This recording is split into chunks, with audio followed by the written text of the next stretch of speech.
안녕하세요. 오늘도 사연살롱을 찾아주셔서 감사합니다.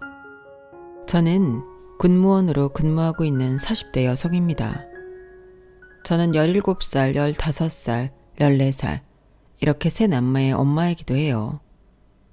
그리고 주씨 집안 며느리이기도 하고 저희 집 딸이기도 하고요. 하지만 결혼을 하고 보니 제 자신이나 누구의 딸이라는 것보다 새아이의 엄마, 그리고 며느리라는 역할이 가장 중요하게 되더라고요. 그래서 그런데요. 여러분들은 시댁과 친정의 균형을 어떻게 지키고 계신가요? 혹은 본가와 처가의 균형을 어떻게 지키시나요? 저는 그게 참 어려운 것 같아요. 각자 자기 부모님은 자기가 챙기자 이럴 수도 없고요. 두 쪽 다 신경 쓰지 말고 우리끼리 잘 살자 이럴 수도 없잖아요. 그렇다고 두 쪽 다 똑같이, 정말 똑같이 챙겨드리기엔 똑같은 것도 현실적으로 따져보면 어렵더라고요. 정말 어떻게 해야 두 쪽 다 만족시킬 수 있는 건지 마흔이 넘은 지금도 모르겠어요. 더구나 이런 생각도 부부가 같이 해야 의미가 있는 거잖아요. 같이 하고 서로 합의를 해야 하는 일이잖아요. 생각해 보세요. 부부가 양가 부모님에 대한 생각이 다르다고요. 그러면 얼마나 싸우겠어요. 왜 우리 엄마한테는 그렇게 하면서 너희 엄마한테는 저렇게 하냐. 너희 집엔 이런 걸 주면서 우리 집엔 저런 걸 주냐. 흔히 내로남불이라고 하죠. 그런 유치한 싸움과 뼈를 녹이는 서운함이 한도 끝도 없겠죠. 그런데 그걸 제가 겪었어요. 시어머니가 아들 사랑이 대단했어요. 그 사랑을 받고 자란 남편은 늘 시어머니에게 효도를 해야 한다고 그랬죠. 결혼 전엔 그런 남편의 모습을 가정적이라고 생각했는데 결혼 후엔 저한테도 그걸 강요하더라고요. 효부 없는 효자 없다면서요. 그리고 아들을 지나치게 사랑하는 우리 시어머니, 그걸 당연하게 생각했어요. 그래서 저는 저희 부모님에게도 안 하는 효도를 시대게 했어요. 그러면서 남편도 제 친정에 그렇게 하길 바랐죠. 하지만 내로남불이었어요. 남편도 그렇고 시어머니도 그렇고요. 자기가 하면 로맨스, 남이 하면 불륜. 자기가 하면 효도, 남이 하면 과유불급. 그래서 하다못해 저는 폭발했어요. 다행히 폭발한 사람은 저뿐만이 아니었는데 궁금하신가요? 오늘 저는 그 이야기를 해볼까 해요. 20대 초반에 저는 잘 다니던 대학을 중퇴하고 군무원 시험을 준비했어요. 원래는 선생님이 되고 싶었어요. 어릴 때부터 과학을 좋아했는데 그 중에도 물리를 좋아했어요. 물리는 쉽게 말해 공식이죠. 그 공식이 물리학의 도구예요. 공식 하나로 수백 개의 현상이 풀리죠. 전 그게 물리학의 매력이라고 생각했어요. 그리고 그런 생각을 하면서 저는 연구를 할 건지 가르칠 건지 아니면 둘 다 할 건지 고민을 했어요. 그리고 이내 쉽게 물리학을 가르치고 싶다는 생각이 들었죠. 그래서 과학교육과에 진학했어요. 하지만 22살 때 아버지가 급성 심근경색으로 사망하세요. 응급실에 채 도착하지 못하고 돌아가셨죠. 거의 현장에서 사망하신 거라고 의사가 그러더군요. 남은 저희 가족은 저를 포함해서 3명인데요. 엄마, 오빠, 저 이렇게 3명이에요. 그렇게 남은 세 식구는 앞으로의 생계를 걱정할 수밖에 없었어요. 장례식장에서 슬퍼할 겨를이 없었죠. 아버지는 식수를 배달하는 일을 하셨고 그게 저희 가족의 생계 전부였어요. 엄마는 일을 안 했거든요. 그달 벌어 그달 살았죠. 그래서 엄마는 아닌 척 두려워 보였어요. 엄마, 걱정 마세요. 제가 일할게요. 저 올해 졸업했잖아요. 계속 회사 다니려고 준비하고 있었어요. 이미 1차 붙은 것도 있고 면접 잘 준비할게요. 그러니까 너무 걱정하지 마세요. 그리고 선영이 너도 너무 걱정 마. 하던 공부 계속해. 오빠가 어떻게든 학비 마련할 테니까. 두려워하는 엄마에게 오빠는 믿음직스럽게 말했어요. 하지만 전 오빠의 그 말을 듣고 3달 정도 학교를 다니고 중간고사를 본 뒤에 자퇴를 해야 했어요. 오빠의 취직이 잘 되지 않았거든요. 면접에서 계속 떨어졌어요. 그래서 저희 세 식구는 오빠가 편의점 아르바이트를 해서 번 돈으로 생활해야 했어요. 겨우 생활만 가능한 돈이었어요. 제 학비를 댈 수 있는 목돈은 없었죠. 그리고 알고 보니 제 학비도 학자금 대출을 받은 거였더라고요. 그러니 전 막막했어요. 게다가 제가 전액 장학금을 받을 정도로 공부를 잘하지 못했거든요. 그리고 그런 고민을 하다 보니 오히려 성적은 떨어졌죠. 아, 맞아요. 물론 목돈이 있었어요. 아버지가 남긴 돈이 있었어요. 통장에 들어있던 100만 원과 사망보험금이요. 하지만 엄마가 그 돈은 꺼내지 않았어요. 아무리 급해도 그 돈이 어떤 돈인데 엄마는 아직 마음의 준비가 안 되었어. 장학금이라도 받아보면 안 되겠니? 그건 네가 열심히 하면 되잖아. 너희 아빠가 너희들을 어떻게 키웠는지 알잖니? 알죠. 모르지 않았어요. 저희 아버지 중학교만, 그것도 겨우 졸업할 만큼 집안이 열악했어요. 할아버지가 일을 안 하셨거든요. 할머니가 남의 집 청소해서 겨우 중학교까지 보내신 거예요. 기술을 배울 돈도 없었죠. 바로 취직을 해야 해서 자전거 신문 배달을 했어요.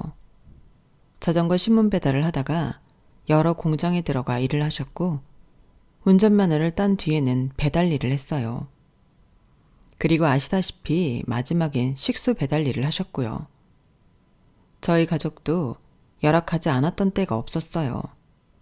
툭 하면 가스가 끊기고 툭 하면 전기가 끊겼죠. 그러니 오빠와 제가 대학까지 다닐 수 있었던 건 저희 아버지의 결핍과 욕심과 자식에 대한 사랑 때문이었어요. 그걸 모르지 않아서 저는 더 욕심부리지 않고 대학교를 그만두었어요. 물론 제 선택에 오빠가 가장 안타까워했어요. 그리고 오빠 스스로 자책도 많이 했죠. 내가 미안하다. 오빠가 버젓이 일을 해서 널 졸업시켰어야 했는데 오빠가 부족해서 미안해. 다 내 탓이야. 에이, 그럴 거 뭐 있어. 우리 형편이 이런 건데. 그래도 오빠는 졸업해서 다행이야. 남자인데. 그래도 대학 졸업해서 직장 구하고 장가도 가야지. 나는 시집가면 되잖아. 그리고 공부해보니까 이제 물리학도 지겨워. 공식이며 과학의 근본이며 그런 말도 다 뜬구름 같고. 그것보다 현실이 더 중요하잖아. 우리가 사는 현실 말이야. 내가 뭐 대단한 과학자가 될 것도 아닌데. 그러니 난 괜찮아. 그래도 네가 한국의 마리 퀴리가 되려인데 내가 그걸 가로막은 것 같아서 내가 너무 미안해. 오빠가 너무 못났다. 그치? 그런 소리 하지 말라니까. 오빠가 한 번도 나 그만두라고 강요한 적 없잖아. 이건 내 선택이야, 선택. 알겠지? 그렇게 말하며 오빠 앞에선 실컷 괜찮은 척을 했지만 솔직히 울기도 많이 울었어요. 한국의 마리 퀴리. 저한테는 너무 가당차는 말인데요. 더구나 전 연구보다 가르치고 싶었으니까요. 누구에게나 물리가 쉽고 재밌다는 걸 알려주고 싶은 마음이 컸으니까요. 그래서 참 많이 혼자 울었어요. 울다가 이래선 안 된다. 이렇게 머무를 순 없다고 생각이 들었죠. 그래서 결국 서점에 가서 할 수 있는 일을 찾기 시작했어요. 그러다 눈에 뜨인 게 군무원이었어요. 연금 때문이었어요. 군무원이 특정직 공무원에 속하기 때문에 공무원 연금을 받을 수 있다고 해서요. 20년 근속도 할 수 있을 것 같았어요. 제가 마음만 먹으면 진득한 편이거든요. 그래서 저는 응시 자격 무관인 행정직렬에 군무원 시험을 준비했어요. 하지만 제가 말씀드렸다시피 저희 집이 많이 열악해요. 저는 적어도 제 1인분은 해야 했죠. 그래서 저도 편의점에서 아르바이트를 시작했어요. 평일엔 오후에, 주말엔 야간에 일을 했죠. 아파트에 있는 편의점이라 손님이 그리 많지는 않았어요. 진상도 거의 없었고요. 그래서 틈틈이 공부를 하기 좋았죠. 그렇게 첫 시험을 봤어요. 너무 긴장했는지 손이 벌벌 떨리더라고요. 시험이 끝날 때까지 손이 떨렸어요. 그러니 제대로 시험을 봤을 리가 없죠. 당연히 결과는 낙제였어요. 그리고 두 번째 시험을 봤고 두 번째 시험도 떨어졌어요. 겨우 세 번째 시험에 붙었죠. 사실 세 번째 시험 때도 낙제하면 포기하려고 했어요. 다른 시험을 준비하든지 시험과 학력과 경력과 상관없는 일을 하려고 했죠. 그런데 다행히 붙었더라고요. 제 방에서 합격 확인을 하고 너무 기뻐서 거실로 나와 엄마와 부둥켜 안고 울었어요. 그리고 곧 돌아온 오빠에게도 그 소식을 전했죠. 오빠가 제게 잘했다며 기특하다고 해줬어요. 그리고 그날 저희는 오빠가 사준 치킨으로 폭식을 했죠. 그런데 문제가 있었어요. 제가 그 지역 토박이거든요. 그 지역에서 태어나 초중고를 나왔고 대학도 그 지역 대학교를 나왔어요. 그런데 군무원에 합격 후 근무 가능 지역을 살펴보니 제가 사는 지역에서 모두 멀더라고요. 정말 고민이 많았어요. 제 고민은 대부분 엄마에 대한 고민이었어요. 그때까지 엄마가 일을 하지 않아서 엄마는 집에만 있으면서 아르바이트를 끝내고 돌아올 오빠와 저를 기다리기만 했거든요. 저희가 먹을 아침을 차리고 함께 저녁을 먹는 것에 큰 기쁨을 찾으셨거든요. 저희가 아무렇게나 쓴 집을 청소하는 데 보람을 느끼시고요. 그리고 오빠도 저도 엄마가 그렇다는 것을 모르지 않아서 억지로 아침과 저녁을 먹은 적도 많아요. 그리고 저녁 먹는 시간을 최대한 맞추거나 둘 중 하나는 무조건 집에 있도록 했죠. 그랬다 보니 전 혼자 있을 시간이 길어질 엄마를 걱정했어요. 제가 그런 고민이 있다는 걸 오빠에게 털어놓자 오빠는 쓸데없는 소리를 하지 말라고 했죠. 대체 무슨 고민을 하는 거야? 내가 있잖아. 난 이 동네에서 뼈를 묻을 거야. 아직 결혼을 살 생각도 상대도 없고. 그런데 왜 그런 고민을 해? 선영아, 너는 나를 얼마나 미안하게 만들 생각이야? 네가 그런 생각을 하면, 그런 고민을 하면 오빠로서 내가 너무 무력해져. 너의 길을 가. 엄마는 걱정하지 말고. 엄마는 내가 책임지면 돼. 너는 나를 위해서 너의 길을 가면 돼. 알겠지? 그러면서 오빠는 제가 시집도 가고 아이도 낳는 미래를 그리면서 좋아했어요. 오빠는 제가 시집을 가면 아버지 대신 손을 잡아주겠다고 약속을 했죠. 저의 미래를 응원해주는 오빠의 모습을 보니 저도 앞으로 나아가야겠더라고요. 그리고 엄마도 예상보다 저의 이사에 그리 큰 슬픔을 느끼지 않았어요. 이미 마음의 준비를 했나 봐요. 그래서 저는 조금 편한 마음으로 이사 준비를 했고 다음 달에 발령을 받아 한 번도 살아보지 않고 들어본 적도 없는 곳에서 근무를 시작했어요.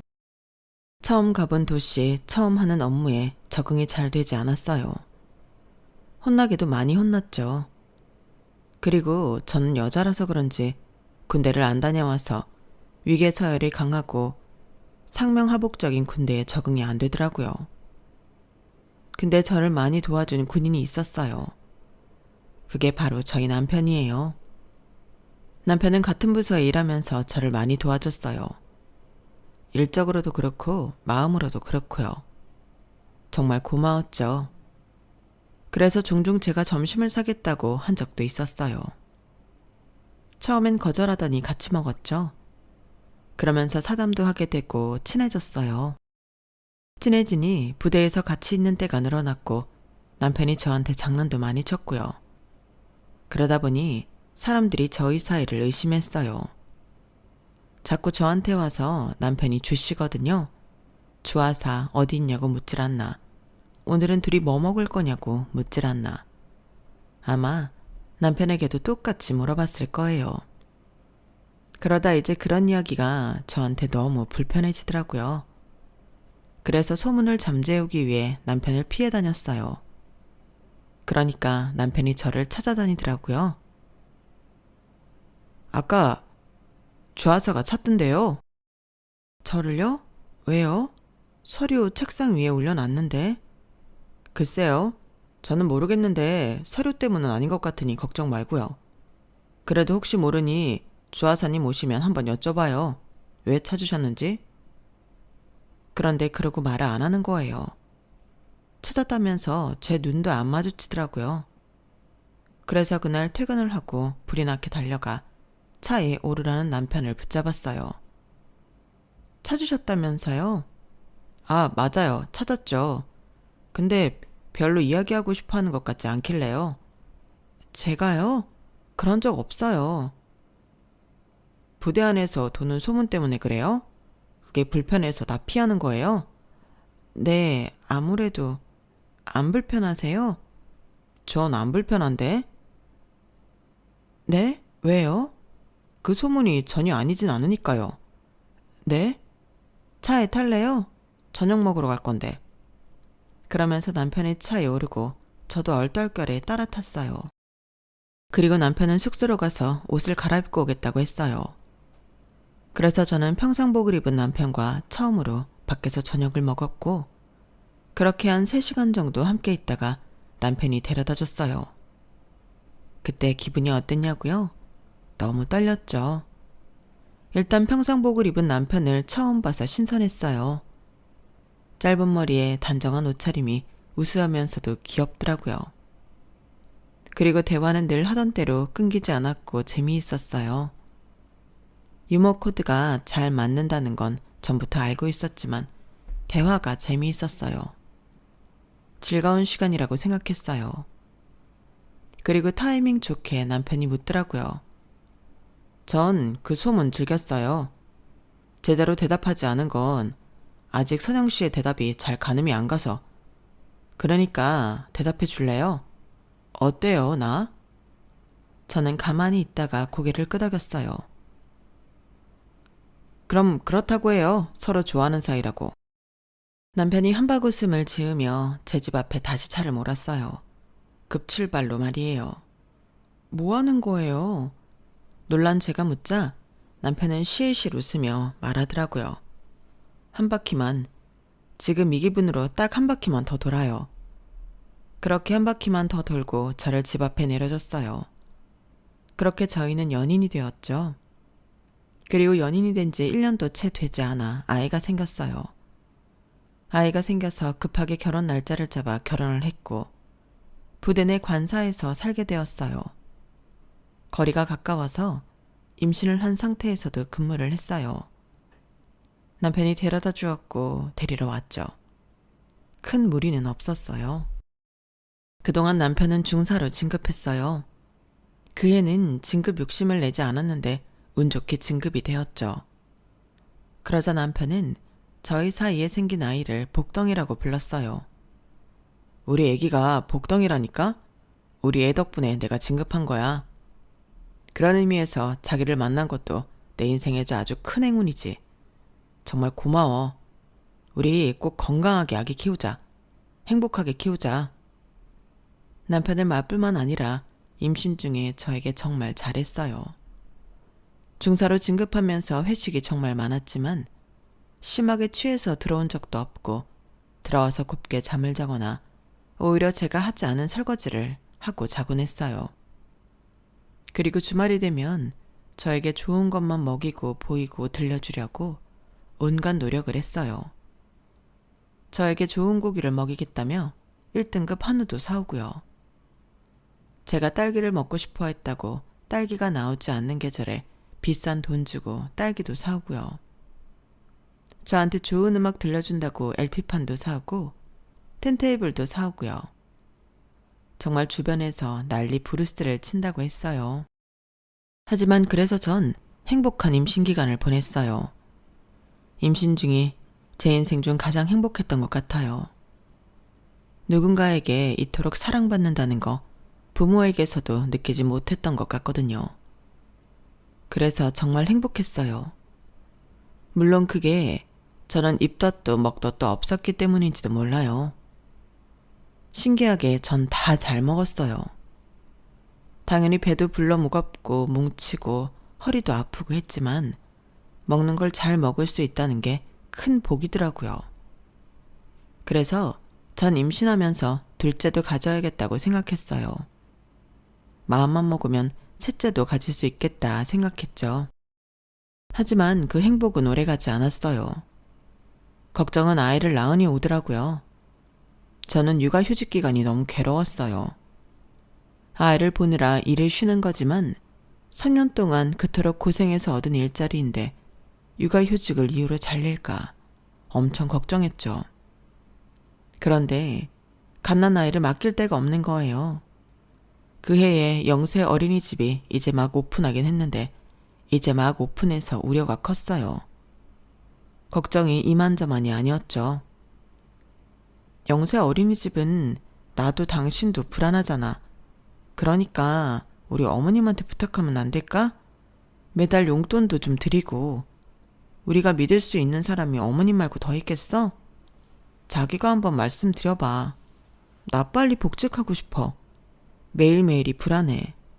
그렇다고 자기가 애 좀 클 동안 우리 엄마랑 살 것도 아니잖아. 어? 아우, 당연히 아니지. 어떻게 장모님이랑 같이 사냐? 집도 이렇게 조그만데. 그런데 우리 엄마 안 될걸? 우리 엄마 애들은 질색하는 사람이야. 우리 셋 키운 것도 기적이라니까? 어? 그럴 리가. 어머님 자기 엄청 아끼잖아. 맨날 우리 지훈이 그러시잖아. 그건 자기 아들이니까 그런 거고. 우리 누나나 다른 사촌들이나 지나가는 애들한테 하는 거 봐봐. 냉정하다니까. 우리 엄마는 물어보지 않아도 답 나와. 그럼 어떻게 하자고? 설마 나보고 일 그만두라는 건 아니지? 그것도 고려해봐야 하지 않을까? 뭐? 내가 이 직장 어떻게 구한 건지 자기도 모르지 않으면서 그런다? 나 절대 일 그만 못 둬. 정년까지 할 거야. 그럼 베이비시터 구하던지. 못 믿어도 어린이집 보내야지. 어쩔 수 있나? 왜 그렇게 남 이야기 하듯이 말해. 언제는 복덩이라면서. 그건 여전히 그렇다고 생각해. 그냥 나는 방법이 정 없으면 어쩔 수 없다는 거지. 남편은 그런 식으로 나왔고 그래서 결국 전 제가 직접 시어머니에게 물어봤어요. 어머니, 지금 곶감이 나왔길래 사왔어요. 어머니 곶감 좋아하시잖아요. 네가 웬일이냐? 지훈이랑 아니면 안 오는 애가? 사실 시어머니는 처음부터 저를 좋아하지 않았어요. 제가 혼전 임신을 했잖아요. 그래서 시어머니는 제가 앞일 창창한 남편을 고생길로 인도했다고 생각했죠. 그래서 상견례 때도 제가 혼전 임신한 걸 꼭 집어 이야기했어요. 사람 일이 순서라는 게 있는데 안 그렇습니까? 등고잡이라는 말이 있잖아요. 높은 곳을 오르려면 낮은 곳부터 올라야죠. 저는 걱정이 돼서 그럽니다. 사람들이 남 이야기를 얼마나 좋아하는데요. 아닌 척해도 다 그런 얘기 할 텐데. 저는 제 아들도 아들이지만 제 며느리 될 애가 걱정이 되어서 자꾸 말하는 겁니다. 그리고 저희 아들이 지금 대단히 잘 버는 것도 아니고 가정을 이루기엔 부족한데 그것도 걱정이 되고요. 저도 그렇고 사돈어른도 그렇고 해줄 수 있는 게 많지 않잖아요. 그리고 시어머니는 제가 가난하게 자란 것도 마음에 안 들어 했죠. 아버지가 돌아가시고 어머니 혼자 사시는 것도 그리고 그걸 오빠가 부양하고 있다는 것도 마음에 들어하지 않았어요. 혹여나 자기 아들이 돈이라도 대줘야 할까봐 걱정하는 눈치였죠. 그래서 상견례가 끝나고 제가 좀 서운했는데 다행히 남편이 저를 안심시키더라고요. 우리 엄마가 나를 너무 사랑해서 우려하는 거지 별 뜻 없어. 그리고 각자 부모님은 각자 챙기는 거니까 자기가 장모님한테 뭘 하든 난 신경 안 써. 나중에 형님도 결혼하실 거 아니야. 그럼 당연히 자기가 장모님 도와드려야지. 장모님 보고 이제부터 일하라고 할 순 없잖아. 우리 엄마한테도 그렇고. 우리는 자식으로서 받은 만큼 돌려드리는 게 맞아. 그러니까 너무 걱정하지 마. 다 한때니까. 저는 남편만 보고 결혼을 한 거예요. 만일 남편이 다른 이야기를 했다면 결혼은 다시 생각해 봤을 거예요. 그리고 전 결혼을 하고 제가 잘하면 시어머니의 태도도 바뀔 것이라 생각했어요. 그래서 살갑게 잘했죠. 시댁이 저희 부대 근처였거든요. 그래서 자주 찾아뵙고 좋아하시는 곶감도 사오고요. 물론 시어머니가 말씀하신 것처럼 남편이랑 같이 갔어요. 혼자는 찾아뵙기가 힘들더라고요. 왜냐하면 시어머니의 태도는 좀처럼 바뀌지 않았거든요. 꼭 바위 같았죠. 그날도 물론 내내 차가웠어요. 그래서 저는 그냥 말하지 말고 갈까 고민도 했어요. 하지만 저희 애가 눈에 밟히더라고요. 그래서 눈치를 보며 준비한 말을 했어요. 어머니, 제가 복직하려고 해요. 다음 달에요. 그래서 그런데 저희 애 좀 봐주실 수 있어요? 용돈도 드릴게요. 뭐? 나보고 애를 보라고? 너, 내 나이가 몇인 줄 아니? 이제 곧 60이다. 환갑이라고. 그런데 내가 애를 왜 봐? 애 볼 사람이 정 없으면 시간 많은 니네 엄마 보고 봐달라고 해라. 나는 텃밭도 가꿔야 하고 할 일이 태산이야. 그리고 뭐 용돈? 내가 돈이 궁한 줄 알아? 니네 시아버지도 경비일이지만 매달 150만 원씩 번다. 거기에 너희들한테 받는 용돈에 텃밭에서 가꾼 것들 팔면 충분해. 이게 어디 배운 게 없어서 돈으로 사람을 회유하기엔. 돈으로 회유하는 게 아니라 그래도 텃밭 가꾸시면서 몸고생하시는 것보다 자식 같은 손자 보면서 용돈 받으시는 게 낫잖아요. 제가 많이는 못 드려도 용돈보다는 많이 챙겨드릴게요. 어머니, 그래도 손자라고 좋아하셨잖아요. 말이 손자지. 너를 꼭 빼닮아선 딸은 아빠 닮고 아들은 엄마 닮는다더니 그게 꼭 네 이야기다. 내가 손자라서 좋아했던 것도 우리 아들 닮은 손자라고 생각해서 좋아했던 거지. 너 닮은 손자는 필요 없어.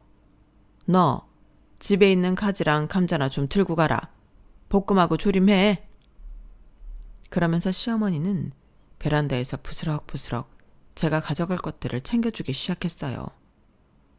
저는 괜히 한 번 더 도전했어요. 어머니, 정말 어떻게 안 될까요? 제가 용 맡길 데가 없어요. 아니, 이 애가? 나는 애 보기 싫다니까. 내 주변에 애 봐주는 친구들 보면 하나같이 인생을 2번 사는 것 같다더라. 내 자식으로 1번 키웠으면 됐지. 2번은 뭐하러 키워? 네가 나를 늙어 죽이려고 작정을 했구나. 이거나 가져가. 그렇게 저는 첫째를 영세 어린이집에 맡기고 복직할 수밖에 없었어요. 매일매일이 불안의 연속이었어요. 혹시나 아이를 떨어뜨리지 않을까 얼마나 걱정했다고요. 그리고 이후 둘째를 갖기까지 3년이 걸렸어요. 복직을 하고 자리를 잡아야 했거든요. 그리고 둘째를 낳고서는 이왕 셋까지 낳을 거 연년생으로 가져버리자 싶어서 셋째를 바로 가졌어요. 그리고 첫째와 마찬가지로 모두 영세 어린이집을 보냈어요. 친정에서 이 소식을 듣고 엄마가 너무 미안해했어요. 내가 근처에 있었으면 봐줬을 텐데. 아니 엄마, 그래도 어린이집도 괜찮더라. 내가 너무 걱정했나 봐. 애들도 잘 크고 있고 어린이집 활동도 너무 좋아해. 그리고 나도 복직해야 했으니까 후회는 안 해. 덕분에 내가 복직해서 자리 잡았잖아. 부대에서 나 일 잘한다고 소문 자자해. 하지만 정말이었어요. 어린이집 덕분에 전 복직을 해서 자리를 잡았으니까요. 정말 그해 영세 어린이집이 생긴 게 얼마나 다행이에요. 그렇게 아이들은 커가고 저는 승진도 하고 남편도 승진했고요. 탄탄대로였어요. 하지만 잊고 있던 게 있었죠. 바로 남편은 전속이요. 남편이 전속 결정이 났어요. 지금 사는 곳에서 차로 4시간은 좋게 달려야 하는 곳이에요. 아이가 어리니 군대에서 봐줄 거라고 안일하게 생각했는데 아니더라고요. 남편은 심각하게 같이 가자고 하더군요. 하지만 저는 그곳으로 전속 갈 수 없었고 결국 남편의 말은 제가 일을 그만두라는 거였어요. 나는 일 그만둘 수 없어. 내가 어떻게 잡은 직장인데 4년이잖아. 4년만 당신 고생할 수 없겠어? 나 승진한 지 얼마나 되었다고. 여보, 어떻게 가족이 흩어지니? 애들이 아빠 없이 지내면 아빠는 잊혀지게 되어 있어. 난 아빠의 빈자리를 만들고 싶지 않아. 아빠의 빈자리가 큰 거 당신이 더 잘 알잖아. 결핍을 만들어주고 싶지 않아. 그러니까 최대한 내 방향대로 생각해줬으면 좋겠어. 남편의 생각은 견고했고 그리고 그 이야기는 시어머니에게까지 들어갔어요. 시어머니도 제게 일을 그만둘 것을 강요했죠. 너 일 그만두지 않겠다고 했다며? 내가 이래서 결혼 반대했던 거야. 너 아주 우리 지훈이 고생하게 하려고 작정을 했구나. 남자 혼자서 와이프 없이 뭘 해먹고 어떻게 살라고 그러는 거니? 너 정말 이기적이다. 아주 너만 생각하는구나. 그러니 결혼도 전에 애를 가져서 협박이나 했지. 어머니, 협박이라뇨. 애는 저 혼자 가졌나요? 그런 말이 어딨어요. 결혼 안 시켜줄 것 같으니까 덜컥 애부터 가진 거 아니야. 그게 협박이지 뭐니? 난 그것부터 마음에 안 들었다. 그리고 우리 지훈이가 너한테 못해준 게 뭔데? 꼴랑 그 일 못 그만둬서. 그리고 왜 너 좋다고 애들이랑 아빠를 갈라놓긴. 당장 그만둬. 그리고 그 이야기를 그대로 들은 저희 형님들. 자기 엄마가 한 말에 기겁을 하더라고요. 하지만 형님들도 시어머니에게 대놓고 뭐라고 하지 못했어요. 어차피 한다고 들을 사람도 아니고 고칠 사람도 아니니까요. 그냥 포기한 것 같더라고요. 저희 형님들 얼마나 불쌍한 인생을 사셨는 줄 아세요? 들어보면 기가 막혀요. 저희 시어머니가 아들 사랑이 너무 심하다는 건 보이시죠? 그래서 형님들 앞에 매번 풀떼기였고 남편 앞에만 고기랑 찌개가 있었어요. 그리고 시어머니가 형님들 생일엔 기억도 못하고 그러니 연락도 없는데요. 저희 남편 생일에는 기가 막히게 연락도 오고 미역국 해놨으니 저녁에 먹고 가라고 하고 난리도 아니에요. 어디 놀러 가시면 남편 거만 사오시고요. 남편이 좋아하는 건 다 기억해요. 어렸을 땐 그런 일이 잦았다고 해요. 어떤 일이냐면요. 큰 누나와 남편은 5살 차이가 나고 작은 누나와 남편은 2살 차이가 나는데요. 그래서 누나와는 별 싸움이 없었는데 작은 누나와는 많이 다퉜어요.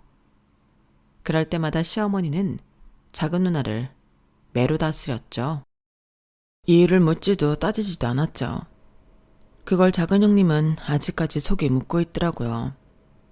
그리고 큰 누나는 큰 누나이기 때문에 무조건 배려하고 양보해야 한다고 배워서 뭐든 양보했어요. 반찬이든 인형이든 필기구든 뭐든요.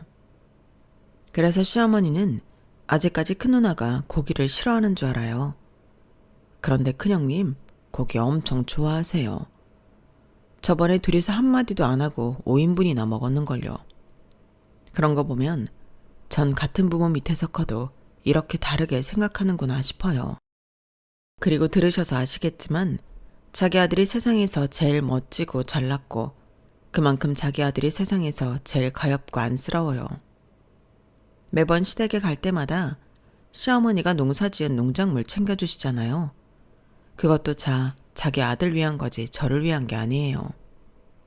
그래서 그런 시어머니를 태어날 때부터 겪은 큰형님은 아직까지 결혼을 안 하셨어요. 평생 혼자 사실 거래요.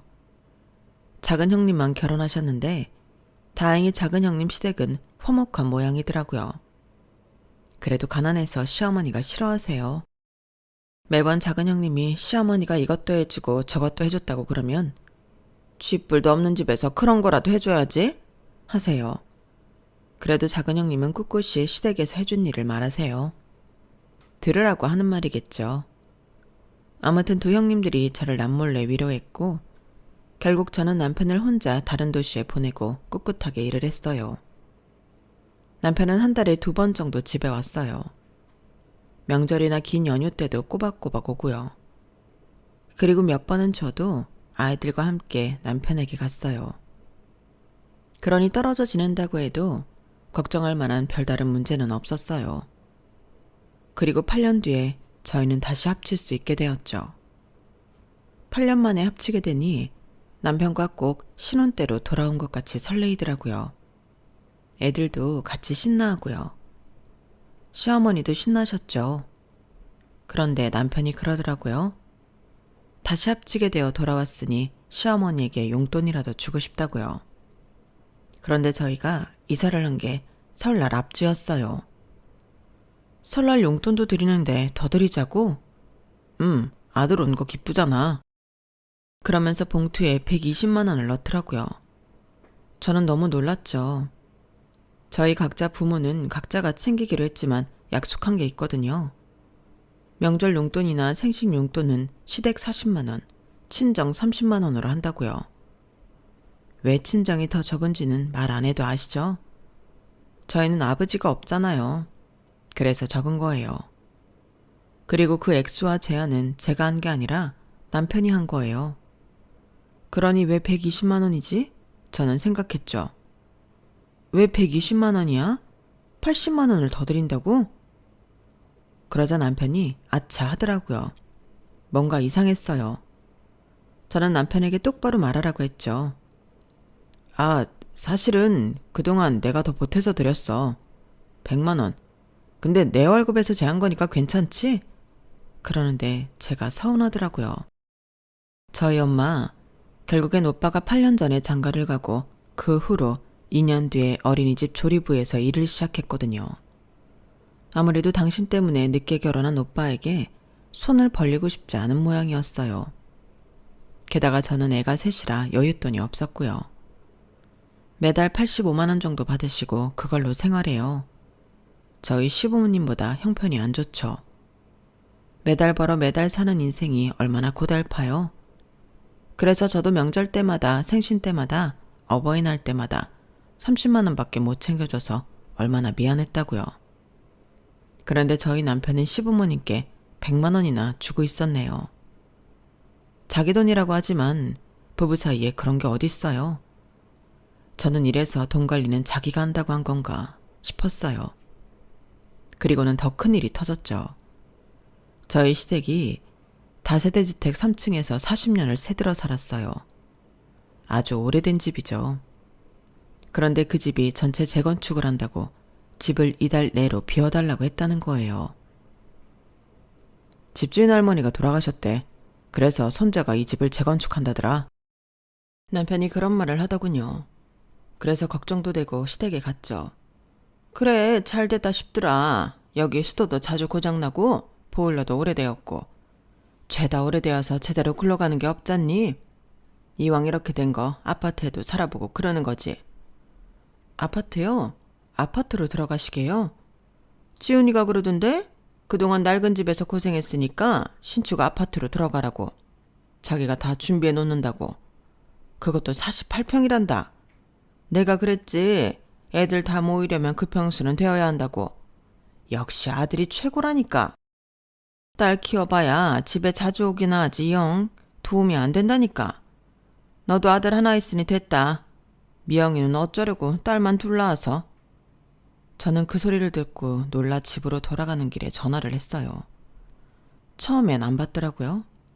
그래서 형님들에게 전화를 했어요. 형님이 제 이야기를 듣더니 당황해 하더라고요. 그런 이야기를 얼핏 하긴 했지만 자기들은 거절했다고요. 지금 둘 다 여윳돈이 없어서 힘들다고 했대요. 그리고 그때 마침 남편에게서 전화가 와서 물으니 뻔뻔하게 굴더라고요. 누나랑 다 이야기했어. 셋이 아파트 한 채 해주자고. 어머니랑 아버지 우리 셋 키우느라 고생했잖아. 이 정도는 받을 자격 있지. 안 그래? 누나들이 거절했다는데 무슨 소리야? 어머님도 당신이 해주는 걸로 알고 있던데? 대체 무슨 생각이야? 벌써 누나들이랑 통화했어? 당신 발 빠르다. 그럼 사실대로 말할게. 우리 엄마랑 아버지한테 집 해주자. 어때? 뭐가 어때야? 아무리 그렇다고 신축 아파트를 사준다고 그래? 그것도 48평짜리? 우리는 못 사는 걸. 그리고 그럼 우리 집에는 뭐 해줄 건데? 에이, 자기 집은 사람이 많이 없잖아.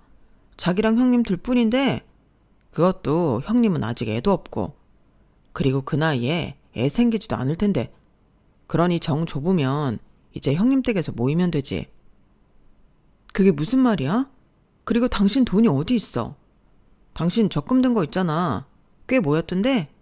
당신 보면 참 근성이 대단해. 어떻게 돈을 이렇게 모았어? 그리고 그참에 하나 더 부탁하고 싶은데 혹시 자기 이름으로 대출 좀 받아줄 수 있어? 당신 드디어 미쳤구나. 아, 그래. 내가 장모님 집도 나중에 여유되면 해드릴게. 약속해, 약속. 그러길래 제가 생각해보겠다고 했어요. 그런데 다음 날에 적금 해지 문자가 오더라고요. 당장 짐 빼라는데 어떻게 해. 당장 다음 주에 빼라잖아. 나도 어떻게 상의할 시간이 없었어. 정말 미안해. 내가 장모님한테도 꼭 그에 맞게 보답할게. 어? 이사가 곧 다음 주라는데 시부모님을 땅바닥에 내동댕이 칠 수는 없고 그래서 저는 대출까지 해서 집을 해드렸어요. 그리고 형님들도 제가 안쓰러워서 500만 원씩 해주셨고요. 그렇게 48평 신축 아파트를 시댁에 선물. 아니, 선물도 아니죠. 남편은 꼭 자기가 돈을 다 댄 것처럼 굴더라고요. 그래서 왜 그러냐고 물었어요. 아니, 그 집이 자기 명의라는 거 알면 자기만 귀찮아진다니까? 그리고 괜히 우리 엄마 아버지도 자기한테 미안해하고 그러면 불편하잖아. 그치?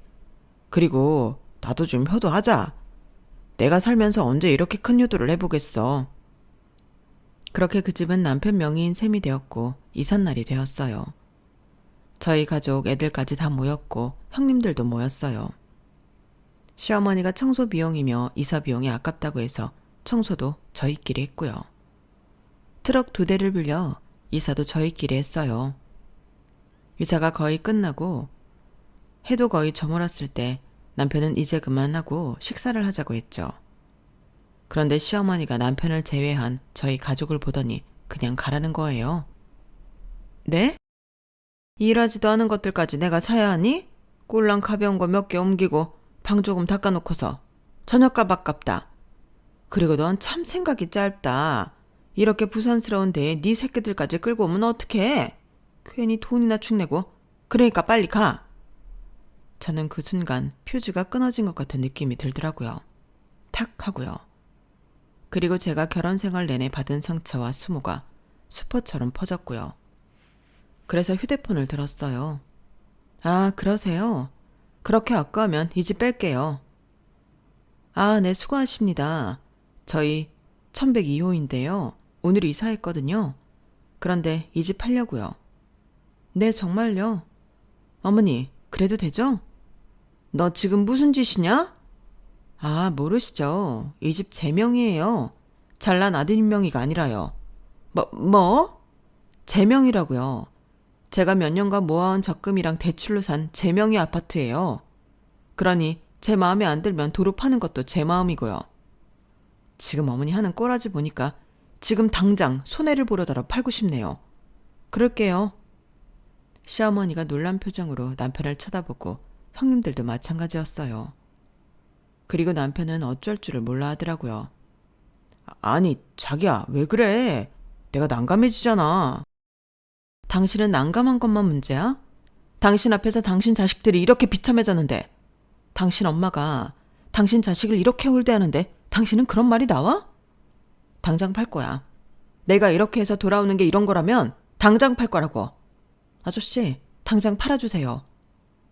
그렇게 저는 아파트를 팔고 시부모님에게 짐 당장 정리해서 어디든 들어가라고 말했어요. 그러니 입을 떡 벌리고 절 쳐다보더라고요. 어머니, 지금 입 벌리고 절 보실 때가 아니에요. 지금 당장 월세방이라도 구해보세요. 이 집에 못 사세요. 그리고 당신 똑바로 생각해. 지금 당신이 지켜야 할 가족이 누구인지. 그리고 너희 부모만 부모 아니야. 우리 엄마도 똑같은 부모야. 그런데 넌 왜 매번 니네 부모한테만 대우해주고 나도 그렇게 하길 바라면서 우리 엄마한테는 왜 그러는데? 네가 은근히 우리 집 무시하는 거 모를 줄 알아? 아버지 없는 거?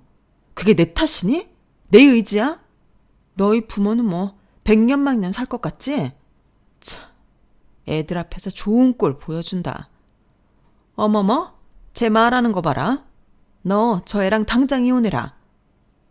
어머니, 이혼하면 누가 더 유리할 것 같아요?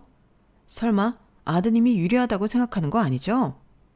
제가 어머니에게 받은 학대, 정서적 학대만 해도 아드님은 불리해요.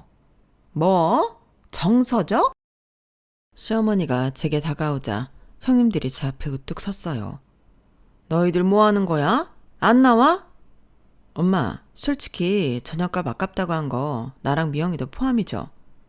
그리고 엄마랑 아빠랑 지훈이랑 이렇게 셋이 먹으려고 했던 거죠? 저도 엄마 버릴래요. 아빠는 미안해. 그런데 아빠는 엄마 못 버리잖아요. 그러니까 그냥 둘 다 안 보고 살래요.